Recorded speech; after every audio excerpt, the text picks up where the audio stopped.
विश्वेश्वर विरूपाक्ष विश्वरूप सदाशिव शरणं भवभूतेषु करुणाकर शंकर हर शंभो महादेव विश्वेश्वाम अमरवल्लभ शिवशंकर सर्वात्मा नीलकंठ नमोस्तुते मृत्युंजयाय रुद्राय नीलकंठाय शांभवे अमृतेशाय सर्वाय श्री महादेवाय दे नमः। सौराष्ट्रे सोमनाथंच श्रीशैले मल्लिकार्जुनम उज्जैन्यन्तु महंकालो ओंकारं ममलेश्वरम परल्यां वैजनाथंच डाकिन्यां भीमशंकरं सेतुबंधे तु रामेशं नागेशं दारुकावने वाराणस्यान्तु विश्वेशं त्र्यंबकं गौतमी तटे हिमालये तु केदारं कृष्णेशं तु शिवालये एतानि ज्योतिर्लिंगानि सायं प्रातः पठेन्द्रः सप्तजन्मघृतं पापं स्मरणन्ये विनश्यति। करचरणकृतं वा कायजं कर्मजं वा श्रवणनयनजं वा मानसं वा परार्धं विहितं वा सर्वमेतत् क्षमस्व। जय जय करुणाधिपते श्री महादेव शंभो। साधकांनो, आपण 12 ज्योतिर्लिंगाविषयी जाणून घेतोय। त्यापैकी आपली 4 ज्योतिर्लिंग झाली आणि आता पुढचं ज्योतिर्लिंग जे 12 ज्योतिर्लिंगाच्या स्तोत्रामध्ये 8व्या स्थानावर आहे, 8वं ज्योतिर्लिंग आहे। पण आपण आज त्याविषयी माहिती घेणार आहोत, कारण महाराष्ट्रातलं ते 5वं ज्योतिर्लिंग आहे। महाराष्ट्रात 5 ज्योतिर्लिंग आहे हे मी तुम्हाला वारंवार सांगितलं आहे। त्यापैकी महाराष्ट्रातली 4 ज्योतिर्लिंग आपण बघितली आणि हे 5वं ज्योतिर्लिंग हे जगप्रसिद्ध ज्योतिर्लिंग आहे। त्याचं कारण कला कौशल्याचं अतिशय सुंदर असं मंदिर आणि हे पुरातत्व हेमाडपंथी असं मंदिर आहे। हे मराठवाड्यामध्ये हिंगोली जिल्ह्यामध्ये औंढा नागनाथ नावाने प्रसिद्ध आहे। मराठवाड्यामध्ये 3 ज्योतिर्लिंग आहे, एक घृष्णेश्वर, दुसरं परळी वैजनाथ आणि तिसरं हे औंढ्या नागनाथ। 3 ज्योतिर्लिंग आहेत। हे कला कौशल्याने प्रसिद्ध आहे। या मंदिरावर कोरीव काम जेवढं आहे हे सगळं कोरीव काम श्रद्धावान भाविकालाच नव्हे तर नास्तिकाला सुद्धा हे कोरीव काम आकर्षित करतं। जगभरातून हे मंदिर बघण्याकरता बरेच लोक येतात। या मंदिराचं शिखर अतिशय उंच आहे। साधारणतः हे मंदिर 5000 वर्षापूर्वीचं असावं असं एक भाकीत आहे। हे काळ्या दगडामध्ये आहे। हत्ती घोडे यांचे प्रतिकात्मक पुतळे, त्यांचं कोरीव काम। या मंदिराला प्रवेश करण्याकरता 3 दरवाजे आहेत आणि सर्वात वैशिष्ट्य या मंदिराचं जे आहे तर गाभारा हा भूगर्भामध्ये आहे.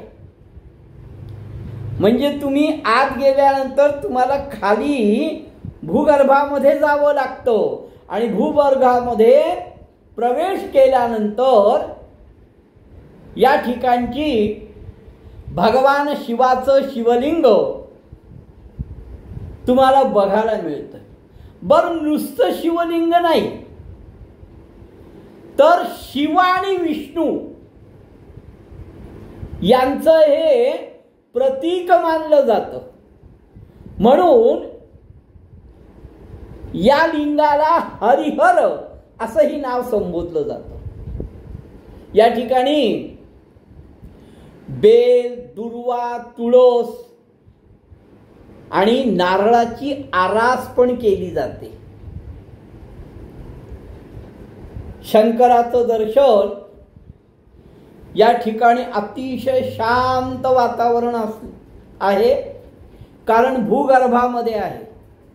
या मंदिराची जी उंची आहे ना, म्हणजे किती उंच शिखर आहे मग मी तुम्हाला सांगितलं, तर या मंदिराची उंची साधारणतः 100 फूट असण्याची शक्यता आहे. मुळात आणखीन एक वैशिष्ट्य आहे, या मंदिराला पाया नाही आहे. जमिनीच्या पृष्ठभागावर या मंदिराची रचना केलेली आहे. नामदेव महाराज या मंदिरात कीर्तन करत असताना या मंदिराने जागा बदलली आहे असं भाविकांचा एक समज आहे. बाहेरून मंदिराचे 2 भाग बघायला मिळतात. पूर्वी मोघल साम्राज्याने या मंदिराचा काही भाग पाडला असं म्हणतात. आता बघा, अहिल्याबाई होळकरांनी परळीच्या वैद्यनाथाचा जीर्णोद्धार केला, भीमाशंकरच्या मंदिराचा जीर्णोद्धार केला, घृष्णेश्वराच्या मंदिराचा पण जीर्णोद्धार केला आणि याही मंदिराचा जीर्णोद्धार अहिल्याबाई होळकरांनी केला. मराठवाड्यामध्ये मी मगा सांगितल्याप्रमाणे 3 ज्योतिर्लिंगापैकी नागनाथ हे एक ज्योतिर्लिंग आहे. प्राचीन काळी, फार पुरातन काळी हा प्रदेश दारुका वन या नावाने प्रसिद्ध होता. ऋषींना त्रस्त करून सोडणाऱ्या दारुका राक्षसाचा वध करून भगवान शिव याच ठिकाणी लिंगरूपाने वास्तव्य करून राहिले, म्हणून याला नागेशम दारुकावने. या नागेश्वराचं मंदिर अतिशय प्राचीन असून स्थापत्याचा आश्चर्यकारक असा आविष्कार या मंदिराचं कोरीव काम बघताना लक्षात येतो. या मंदिराची जी काही शिल्प आहेत ती साधारणतः आपण घृष्णेश्वराला वेरूळ ची लेणी आहेत, मी तुम्हाला तेव्हा सांगितलं होतं, त्याच्याशी याची तुलना होऊ शकते. हे हेमाडपंथी आहे. हेमाडपंथी हा कालखंड साधारणतः 11 ते 12व्या शतकातला होता असं मानलं जातं. या कालखंडात मंदिराचं काम पूर्ण झालं असावं असाही एक कयास आहे. 1294 कनकेश्वरी देवी जवळ सापडलेला शिलालेख मिळतो. यात यादवांचा राजा रामदेव राय यांनी या मंदिराचा उल्लेख केल्याचं त्या शिलालेखात सापडतो. म्हणजे या मंदिराचा कालखंड साधारणतः 11 ते 12 शतक मानला जातो. आता याची दारुका राक्षसिणीची जी आख्यायिका आहे ती कशा स्वरूपात आहे, तर प्राचीन काळात दारुका नावाची एक राक्षसीण होती. तिने पार्वतीला प्रसन्न करून घेण्यासाठी, आता प्रत्येक राक्षसाने कोणी शिवाला, कोणी विष्णूला, कोणी ब्रह्मदेवाला प्रसन्न करून घेण्याकरता तपस्साधना केल्या आहे. पण या दारुका राक्षसिणींनी पार्वतीला प्रसन्न करण्यासाठी कठोर असं तप केलं. पार्वती तिला तपश्चर्येनंतर प्रसन्न झाली आणि तिला एक व्रत दिलं की हे जे वन आहे हे वन फार चमत्कारिक आहे. तिला पार्वतीने वन देताना सांगितलं की हे जे वन आहे हे चमत्कारिक आहे. तू जिकडे जाशील तिकडे हे वन तुझ्या मागे येईल. मग ही दारुका राक्षसीण आपल्या पती दारुक याच्यासोबत इथे राहू लागली. तिला आपल्या शक्तीचा खूप गर्व झाला आणि ती लोकांना अमानुषपणे छळ करायला सुरुवात झाली. अनेक ब्राह्मणांना तिने ठार मारलं, अनेक ब्राह्मणांना. काही ब्राह्मणांना तिने बंदी पण बनवलं आणि बंदी बनवलेल्या ब्राह्मणामध्ये एक ब्राह्मण हा प्रचंड शिवभक्त होता. कारागृहात तो शंकराची उपासना करू लागला. ही गोष्ट जेव्हा दारुक या राक्षसाला समजली तेव्हा त्याने ब्राह्मणाला, शिवभक्ताला ठार मारण्याची धमकी दिली आणि तेथून हा दारुक निघून गेला.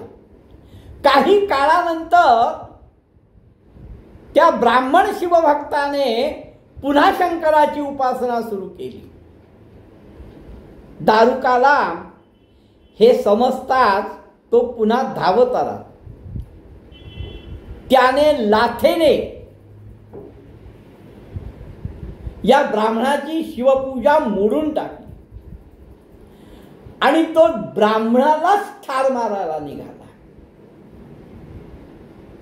की याला सांगून हा ऐकत नाही. पूजा तर मोडलीच, पण आता हा ब्राह्मणच जर राहिला नाही तर पूजा कोण करेल. म्हणून तो ब्राह्मणाला ठार मारू लागला. त्यानंतर तिथे उपस्थित असलेल्या सर्व ब्राह्मणांनी भगवान शिवाचा धावा केला आणि भगवान शिव महादेव आपल्या भक्तांना प्रसन्न झाले आणि त्यांनी दारुक आणि दारुका या पतिपत्नींचा, राक्षसांचा वध केला. त्यानंतर ब्राह्मणांना शिव म्हणतात, मी इथेच, हे शिवानी सांगितलंय, मी इथेच नागेश ज्योतिर्लिंग नावाने प्रसिद्ध आहे. मंदिराच्या भोवती जे अरण्य आहे त्याला दारुकावन असं संबोधन दिलं आणि भगवान नागेश्वर या रूपाने या ठिकाणी स्थिर झाले. भगवान शिव या ठिकाणी प्रगट झाले म्हणून हे ज्योतिर्लिंगामध्ये गणलं गेलं. आणि हे 8वं ज्योतिर्लिंग. नागेशम दारुका वने, दारुका राक्षसिणीचं हे वन होतं. तिला पार्वतीच्या अनुष्ठानामुळे, पार्वतीच्या कृपेने हे वन मिळालं होतं. आता या ज्योतिर्लिंगाविषयी सुद्धा मतमतांतर आहे, मतभिन्नता आहे. मुंडे मुंडे मते भिन्ना, परळी वैजनाथ बद्दल नाही तर याच्याबद्दल पण मतभिन्नता आहे. गुजरातमध्ये सोमनाथापासून द्वारकेला जाताना एक नागेशाचं मंदिर लागतं, नागनाथाचं मंदिर लागतं. भव्य मंदिर आहे. आणि तिथली लोक सुद्धा म्हणतात की हेही 12 ज्योतिर्लिंगापैकी एक आहे. त्यांच्या बोलण्याला आधार ते बऱ्याच कहाणी सांगतात. त्यातली ते एक सांगतात की स्तोत्रामध्ये दारुका वन, तर त्याचा अपभ्रंशित ते द्वारका वन. आता तिथून द्वारका जवळ आहे म्हणून द्वारका वन, दारुका वन.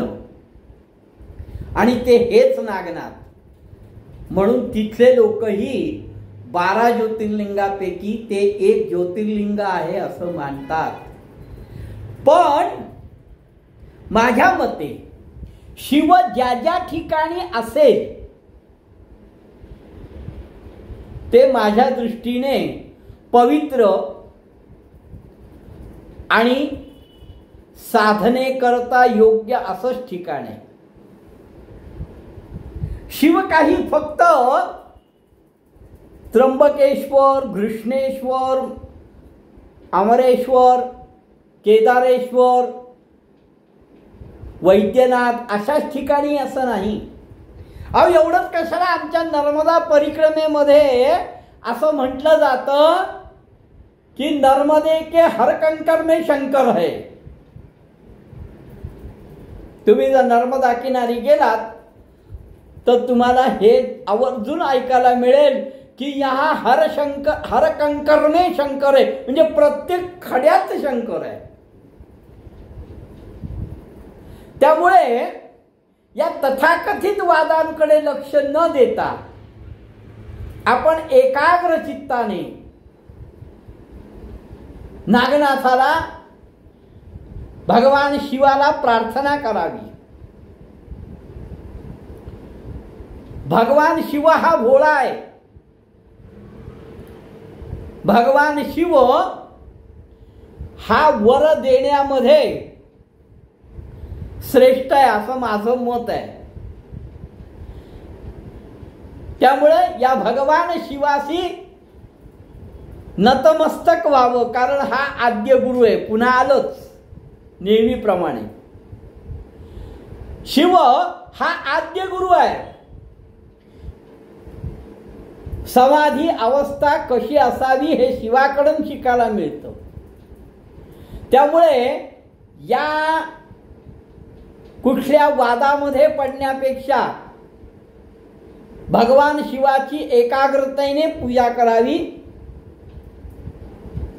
आणि भगवान शिवस्तुतीमध्ये सांगितलेलं आहे ना, शास्त्राभ्यास नको, श्रुती पढू नको, तीर्थास जाऊ नको, योगाभ्यास नको, व्रते मख नको, तीव्रे तपेती नको, काळाचे भय मानसी धरू नको, दृष्टाशी शंकू नको, ज्याची या स्मरणे पतित तरती तो शंभो सोडू नको.